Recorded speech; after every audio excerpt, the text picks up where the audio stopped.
Hey everyone, this is Jordan here at Totally Bored, and I've waited 1 year before making this video. This is my top 10 board games of all time. So I wanted to wait a year before I did this so I could really gauge what I like, what I don't like in the hobby, and then most importantly, play as many games as I could. And that's exactly what I did. So without further ado, these are my top 10 board games of all time.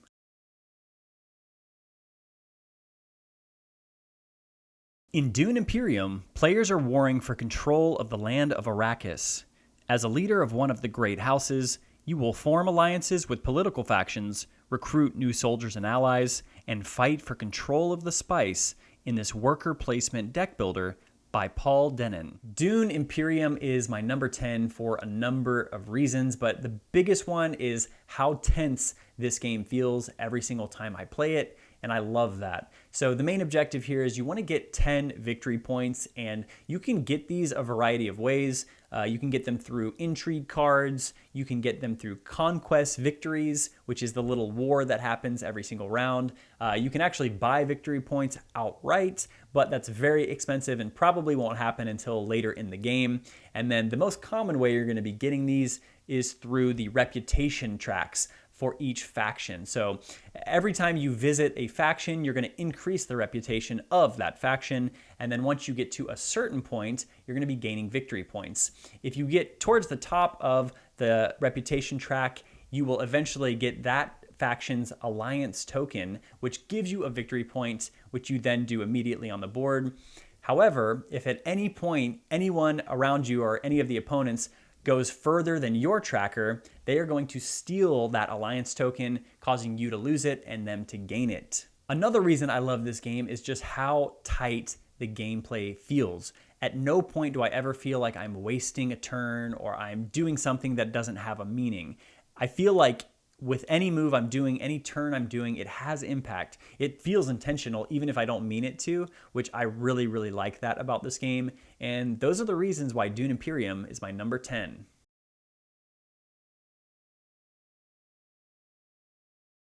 In Undaunted, players control opposing armies and fight through a series of missions to claim victory in real-world battles in this deck-building war game by Trevor Benjamin and David Thompson.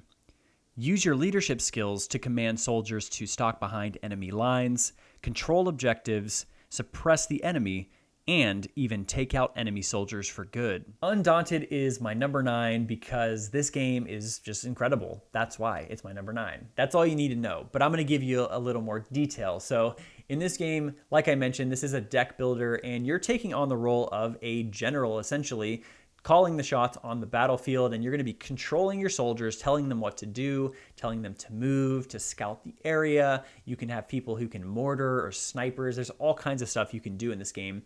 And you're going to be faced with certain objectives that you have to complete, sometimes asymmetric, so they'll be different from your opponents. And it's up to you to figure out the best way to do it. So it kind of reminds me of like a chess variation, just with how strategic it can be. And another reason this game's so tense is you actually use die to attack, which initially I was skeptical on. You know, I think the luck mechanic in a strategy game it doesn't really make sense all the time, but it fits in this game. And it can be incredibly punishing when you have a strategy in place, you have your plan, it's all perfect, then you go to roll your die to attack a soldier and you whiff. And it's thematic in a weird way. I feel like, you know, maybe your soldier slipped whenever he was trying to get a shot going, or he just completely whiffed, his gun jammed, who knows. But I love this game. I think the replayability is incredible. You know, it is a skirmish game. It's a 1v1 one and done game, takes like 45 minutes, and it never overstays its welcome. And for those reasons, Undaunted is my number 9.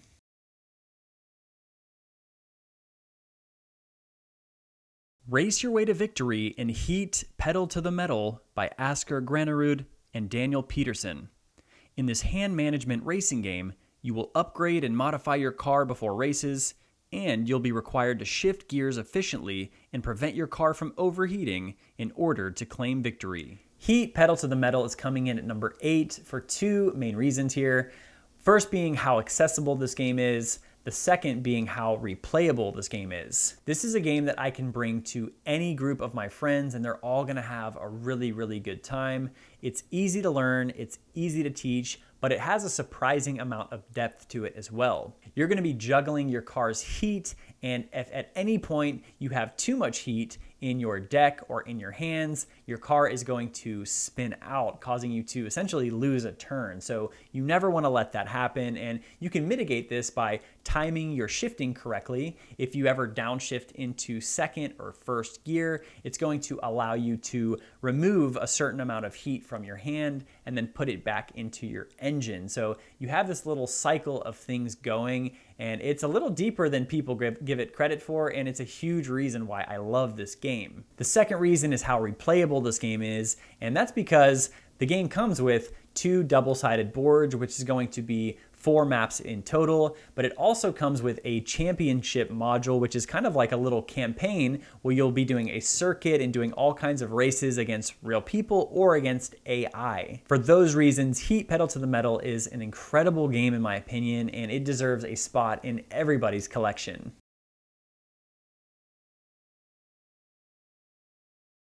Mankind has been forced to move away from Earth, and it's your job to test the environments and colonize a series of planets in Planet Unknown, a polyomino game by Ryan Lambert and Adam Rayberg.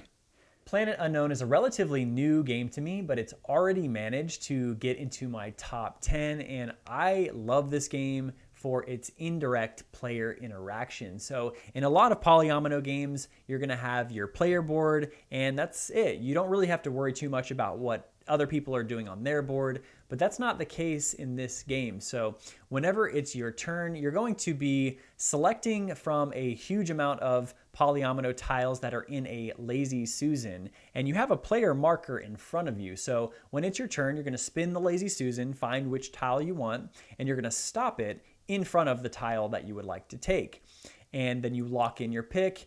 And then the interesting part about this is every other player is also going to get to choose a polyomino tile, but they're limited to where you stop the Lazy Susan. So they're only going to get 2 choices that are in front of them, and it may not always be good choices for them. Some tiles come with meteorites, which are going to mess up your scoring unless you can move your rover and then collect them, or it might just be 2 types of terrain that they don't really want to take. And I think that's really interesting. Another factor is you actually have shared objectives with the person on your left and a different one with the person on your right. So throughout the course of the game, you're looking at your objective and you're trying to make sure you're beating the person on your left on this one, but you also have to make sure you're beating the person on the right in this one. And so you have all kinds of indirect interaction throughout the course of the game, which in my opinion makes this just so much fun, and I love it for that reason.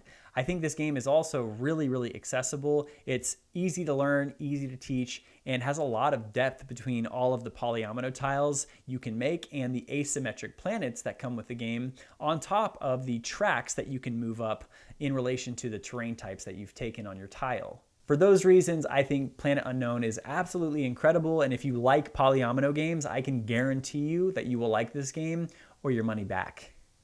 Not really, I can't pay you. I can't afford that, but for real, this game's great.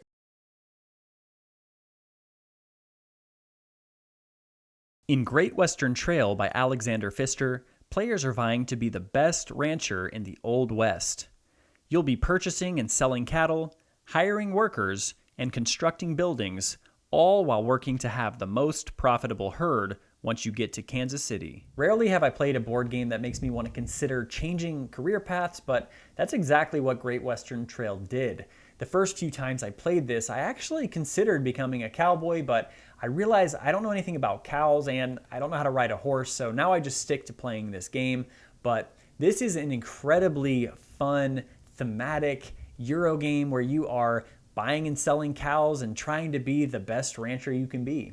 You're going to be hiring workers who will help you make cows cheaper. You can hire engineers, which can help you move your train further along the track. You can also help or hire workers who are going to help you make buildings and make them cheaper to build. And then these buildings are going to have special abilities that can help you increase your movement, help you get more cards, or give you more money to buy cows with. So you have a lot of different elements going on, and the way it works together, it never feels like too convoluted. It never feels too complex.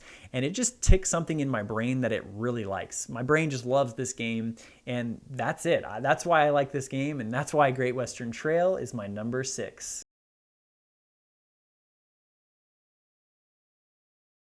In Dinosaur Island Roar and Write by Brian Lewis, David McGregor, and Marissa Masura, players are working to create the most exciting dinosaur theme park. Draft dice to acquire resources, fill your park with attractions and rides, hire workers with unique abilities, and even create dinosaurs using acquired DNA. However, the more dangerous the dinosaur, the higher the threat your park has. If you don't get it under control, disaster will strike. I'm proud to say that I do in fact have a Roll and Write in my top 5.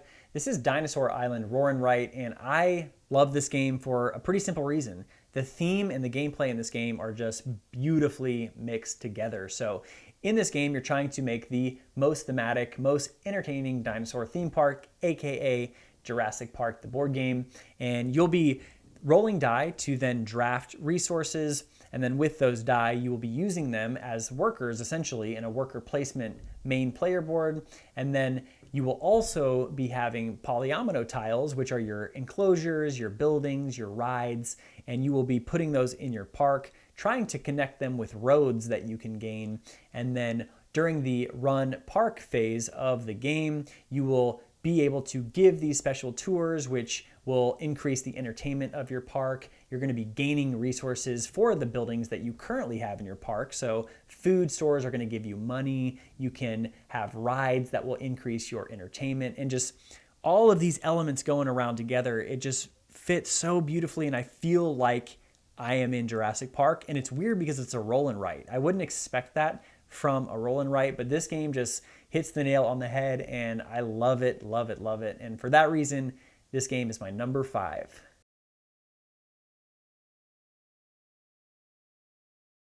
Take control of one of 14 different factions in this asymmetric strategy game by Jens Drogmuller and Helge Ostertag. Players will terraform the surrounding lands and construct and upgrade buildings, attempting to rule as great an area as possible. But remember, proximity is a double-edged sword in this game. Being near your opponents rewards you with more power, but also limits your ability to expand your empire. I'm going to be real with you guys. I was already hooked on Terra Mystica the moment that I saw the box art, and thankfully the gameplay more than matched those expectations. But in this game, you are trying to make the biggest civilization. It's as simple as that. And it kind of reminds me of like a Catan, but on steroids. You have these asymmetric factions, and there are 14 in the game, so you have a lot of different choices. And each of these factions has a specific type of terrain that they need to build on. So throughout the course of the game, you are terraforming different spots in order to build your buildings, and then with said buildings, you can then upgrade them into bigger and better ones, each with their own unique powers. I think this game is just absolutely incredible. It is a very heavy Euro game with 0 luck. They actually kind of brag about that on the box, and it's true. There's really no luck in this game at all. And so for that reason, it can actually be a little punishing, but I really like the strategy, and the depth in this game is borderline unmatched. I love it, and for that reason, Terra Mystica is my number 4.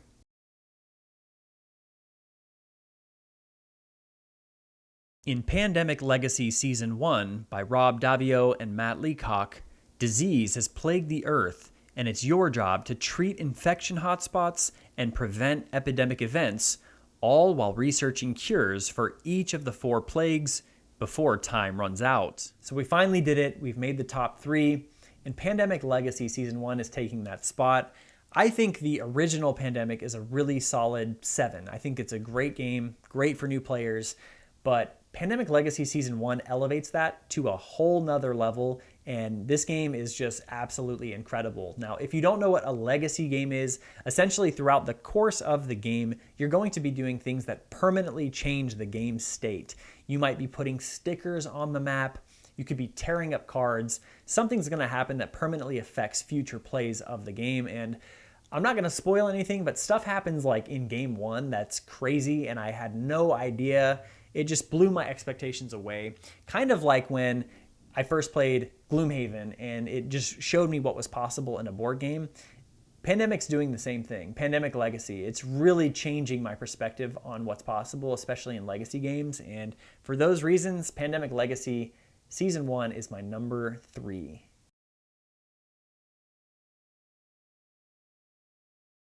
In Ark Nova by Matthias Vigue, players are working to create the most successful zoological establishment. You will build enclosures, accommodate animals, and support global conservation projects while also working to increase the appeal and scientific reputation of your zoo. Number 2 is the new kid on the block. This is Ark Nova. Now, Ark Nova is a game about zoos, and I love animals. Therefore, I love Ark Nova by default. But on a real note, this game is a Frankenstein full of different mechanisms of all types of games. It includes things like action selection, like tile placement, like worker placement, and it all comes together just so fluidly and so seamlessly that the experience is just really, really incredible. And I think it's just amazing. I think the game all around is heavy, it's thinky, it's very strategic, and it's just interesting. I think the tile placement alone is a fun little puzzle where you're juggling where you place your animal enclosures, what animals are going inside of those enclosures, and it just spirals into this really, really cool thematic game that is just amazing. And I'm also willing to die on the hill that this game is far superior to Terraforming Mars. So if you hate me for that, you can go ahead and dislike this video, but I stand by that comment, and Ark Nova is my number 2.